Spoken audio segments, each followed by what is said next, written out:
Dans ce deuxième épisode, nous plongeons au cœur des traditions et des célébrations qui rythment la vie des familles migrantes. On prépare la fête à l'avance et en fait, c'est pour permettre à tout le monde d'être présent. À travers leurs témoignages, nous découvrons comment ces traditions d'origine s'intègrent et s'adaptent à leur nouvelle vie dans Argenteuil, entre transmission, adaptation et partage culturel. Les souvenirs, les moments d'être content. À travers ce deuxième épisode, nous vous invitons à un voyage au cœur des traditions où chaque fête devient une occasion de rencontre pour faire un pont entre le passé et le présent, entre les racines et la terre d'accueil. Nous sommes à Argenteuil. Ми мешканці Аржентою.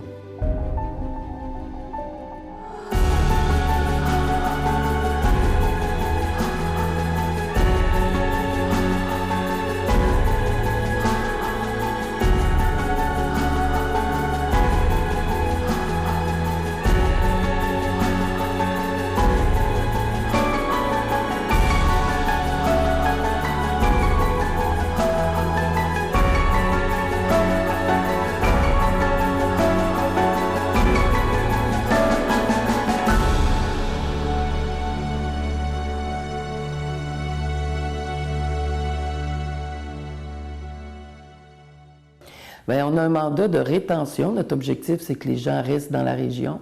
Alors, avec les partenaires, on organise des activités pour favoriser des rencontres interculturelles et faire en sorte que les gens de la région d'Argenteuil soient bien sensibilisés. Présentement, dans Argenteuil, on a des activités pour sensibiliser les jeunes du secondaire. Alors, on a une caravane de l'espace humain qui vient faire de la sensibilisation et qui apporte une ouverture vers les nouveaux arrivants dans la région. On essaie toujours d'aller chercher un peu la culture, soit en forme de danse, de musique, art culinaire aussi. Donc on essaie à travers de la culture de partager puis d'intégrer les personnes dans la société ici dans la MRC d'Argenteuil.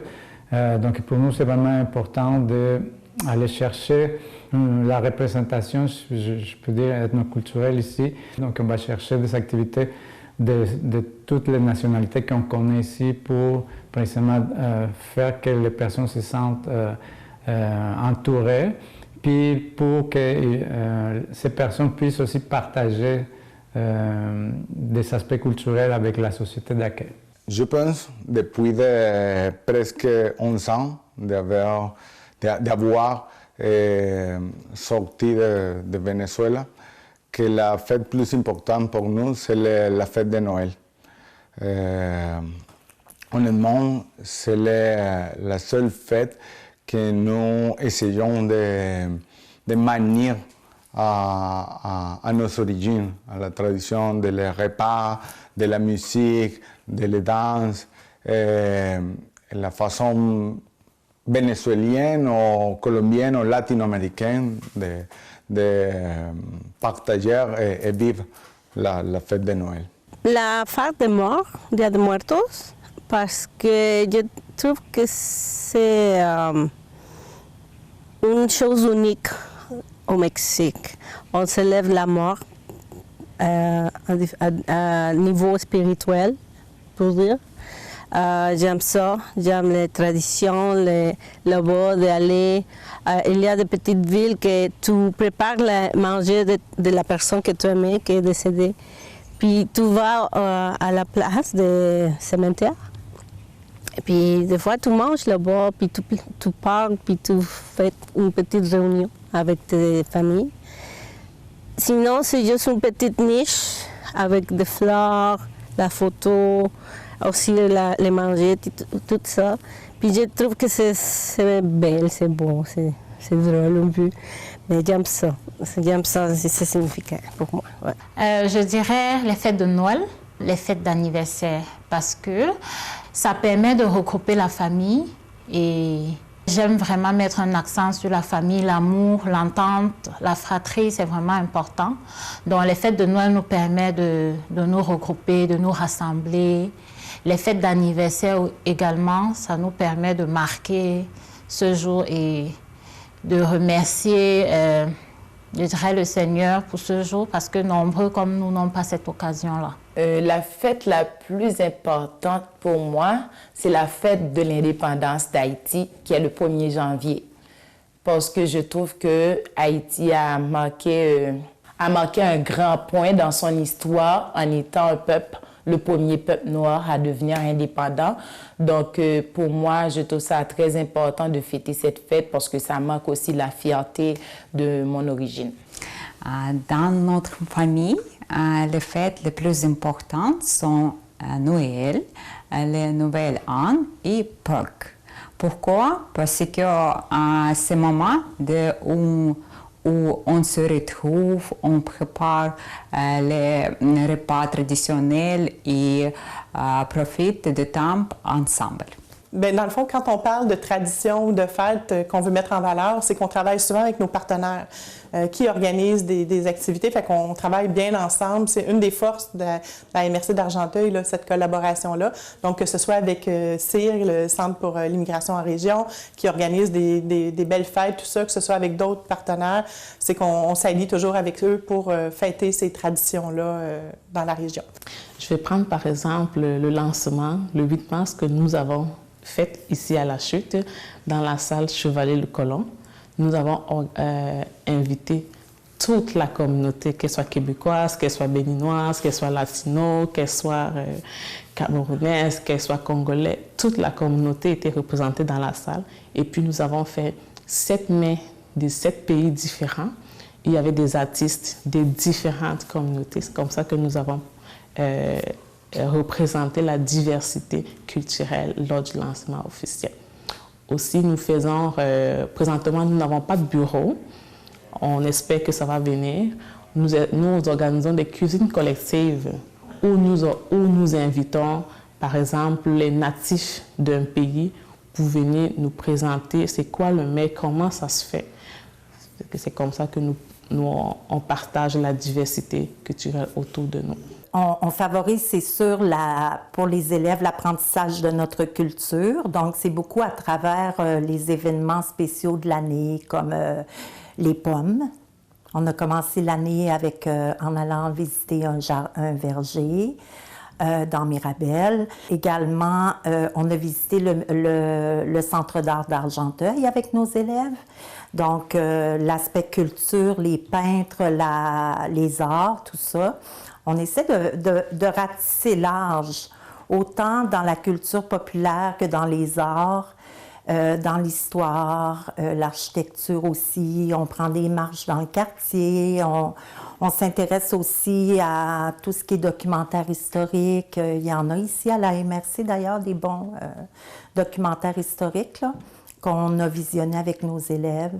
Originalement, le Dia de Muertos, ça commence le 26 octobre, mais parce qu'on célèbre les enfants, les animaux, les personnes qui sont parties par accident ou un succès fort.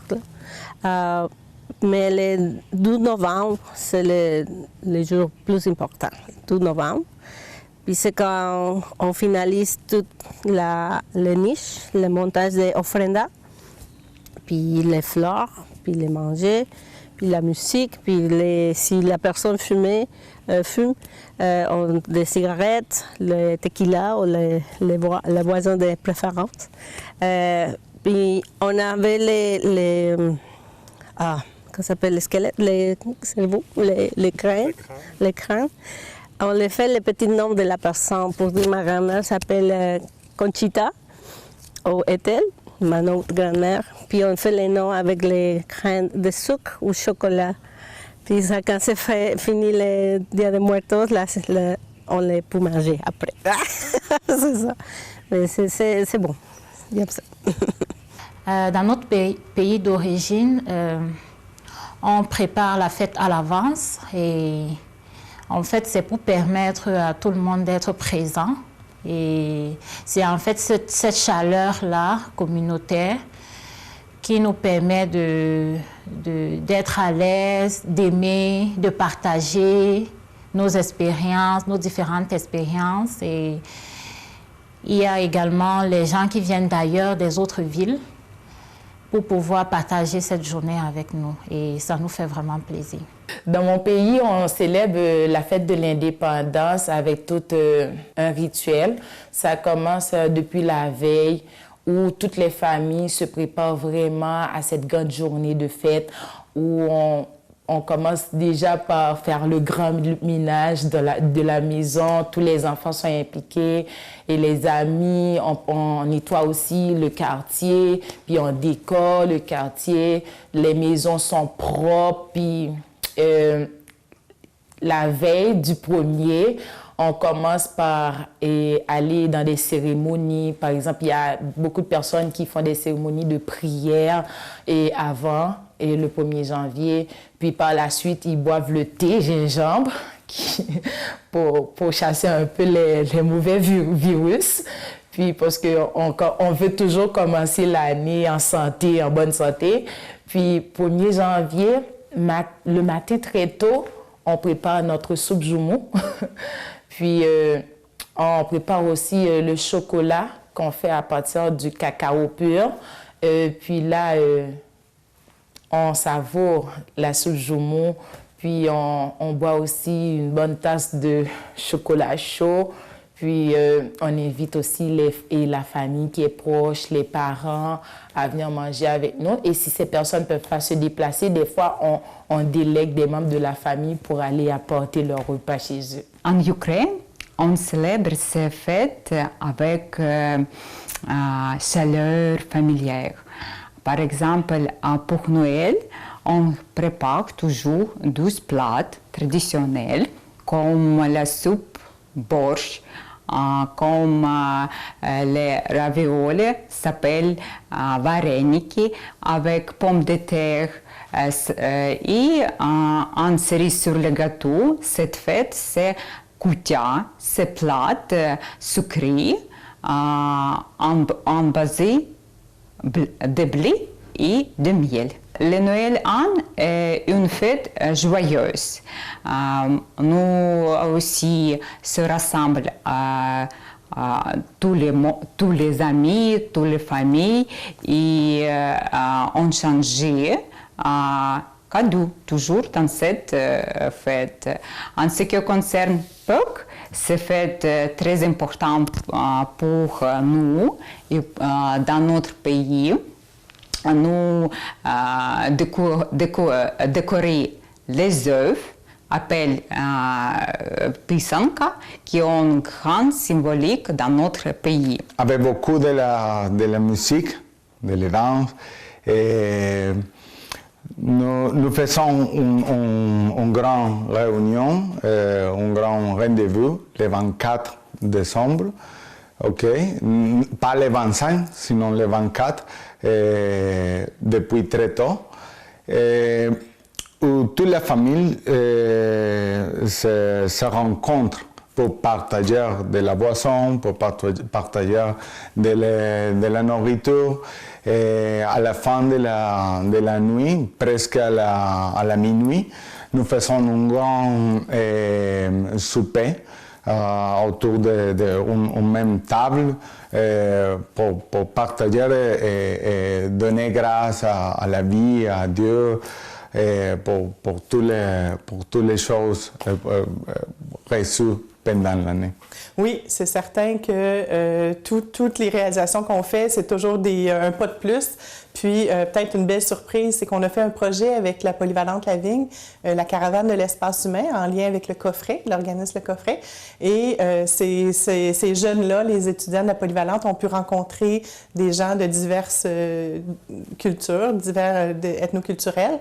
Et ils ont pu poser des questions, s'informer sur leur nourriture, leur monnaie du pays, tout ça. Fait qu'ils ont appris vraiment beaucoup. Puis c'était vraiment intéressant de voir les questions de ces jeunes-là auprès de des gens qui se sont rendus à la Polyvalente pour échanger. Donc, c'est un bel apprentissage au niveau du vivre ensemble parce qu'on sait que les jeunes, après ça, arrivent à la maison puis peuvent parler de leurs rencontres, leurs belles rencontres. Fait que c'est vraiment, ça, c'était une belle surprise, entre autres, là, mais on en a plein d'autres dans la région parce qu'on sait que de plus en plus de gens qui ont choisi la région, qui sont issus d'immigration, Je ne sais pas si je pourrais me permettre de dire que la MRC d'Argenteuil, on se positionne favorablement depuis plusieurs années. En 2023-2024, on est la 3e MRC au Québec où on a attiré le plus de gens par rapport aux gens qui sont sortis du territoire. C'est ce qu'on appelle le sol migratoire. Ce ne sont pas tous des gens issus de l'immigration, mais certains proviennent de différentes cultures.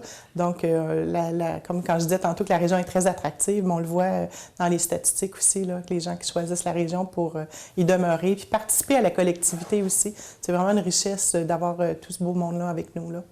Alors, ce qui est important pour sensibiliser la population québécoise à l'apport de l'immigration, c'est de voir avec les milieux de vie quelles sont les activités qu'ils ont pour les ouvrir à une diversité culturelle. Nous, on publie chaque année un bottin des ressources culturelles nées de la diversité, c'est-à-dire que c'est des personnes immigrantes qui peuvent participer à un festival dans une ville l'été et ça favorise la rétention parce que quand un immigrant participe à un événement puis qu'il voit un groupe faire une performance de la même culture que la sienne, bien, il va se sentir chez eux, il va se sentir intégré, puis il va sentir surtout l'ouverture de la population à sa culture. Je suis comme persuadé qu'il y a plutôt des similitudes, qu'on va chercher beaucoup de traditions qui sont un peu la même chose finalement, mais qu'on fait précisément d'une autre façon, mais qui viennent toujours au même but, si je pourrais dire. Je viens de découvrir qu'il y a une fête de Saint-Jean aussi au Brésil.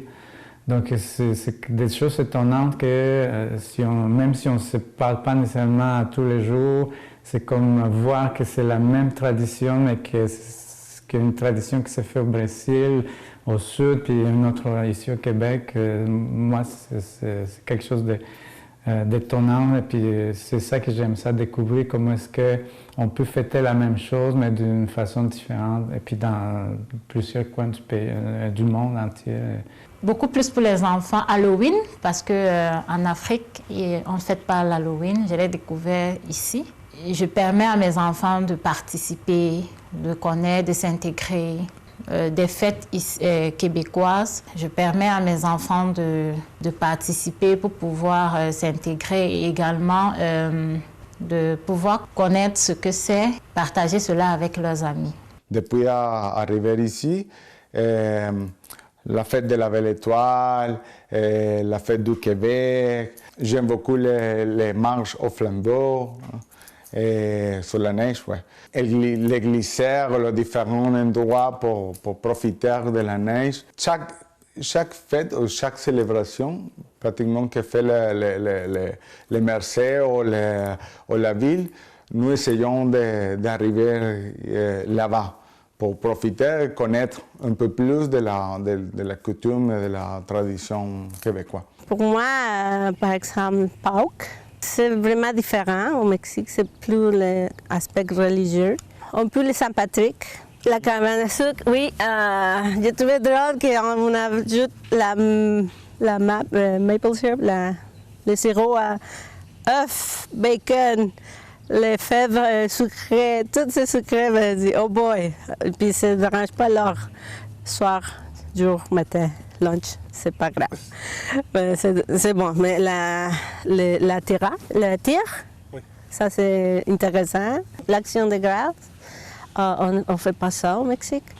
Mais ici aussi, on a une autre date différente que les États-Unis. Par exemple, j'étais surpris aussi. La fête nationale du Québec, le 24 juin. Il y a aussi le 1er juillet, la fête du Canada.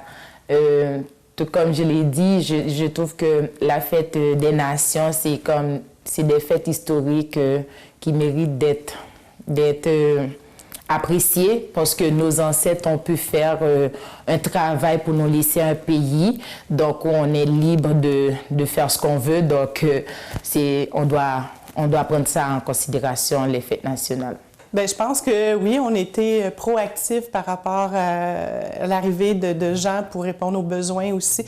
Parce que les gens, bon, certains employeurs ont des besoins en main-d'œuvre, mais c'est pas tout, là. Je veux dire, ces gens-là, ils viennent pas juste trouver un travail, ils viennent pour vivre puis y rester. Puis je pense que, comme je disais tantôt, la collaboration des gens, je pense que c'est ça qui fait notre force. C'est que les gens, quand ils arrivent, ils se sentent bien accueillis par les Argenteuillois, Argenteuilloises, par les organismes qui sont présents aussi. Il y a beaucoup de soutien. Donc, je pense que c'est une force commune qui fait en sorte peut-être qu'on se distingue par rapport à d'autres régions des Laurentides. Je sais que notre politique, avec notre charte d'engagement, on est une des premières dans les Laurentides à avoir fait cette politique-là. Puis, dans cette politique-là, dans le fond, il y a plein de belles choses, mais il y a aussi, entre autres, des implications souhaitées. Donc, que ce soit un citoyen de souche, que ce soit une entreprise, que ce soit une municipalité, ils peuvent trouver un petit peu des idées comment faire en sorte d'intégrer la dimension interculturelle dans leurs opérations si c'est une entreprise, mais aussi dans leur quotidien. Là. Donc, cette politique-là, puis la charte d'engagement, c'est vraiment très intéressant. L'intégration des nouveaux arrivants là, passe souvent par la participation citoyenne. Alors, plus un immigrant va participer à des activités, plus il va développer un sentiment d'enracinement. Alors, on essaye de s'ajuster selon les catégories ethniques ou même parfois par les statuts des personnes. Je vous donne un exemple. Au mois de novembre, le 2 novembre, qui est la fête des morts, on a organisé une soirée pour les travailleurs temporaires agricoles qui viennent du Sud et du Sud de l'Amérique et qui ont comme tradition là, vraiment de fêter la fête des morts. Alors, on a organisé vraiment une fête là, que nous, on n'avait jamais vue ici, mais pour favoriser le développement d'un sentiment d'appartenance, c'était important pour nous là, de leur offrir ça. Puis aussi de favoriser des contacts. Quand on pense aux travailleurs temporaires agricoles, ils ont très peu de contacts avec la population parce qu'ils travaillent toujours à la même place, sont logés à la même place. Alors, l'importance des activités culturelles, c'est évidemment de favoriser une rencontre interculturelle. Oui, c'est ça. Comme je disais, moi-même, je suis d'origine mexicaine.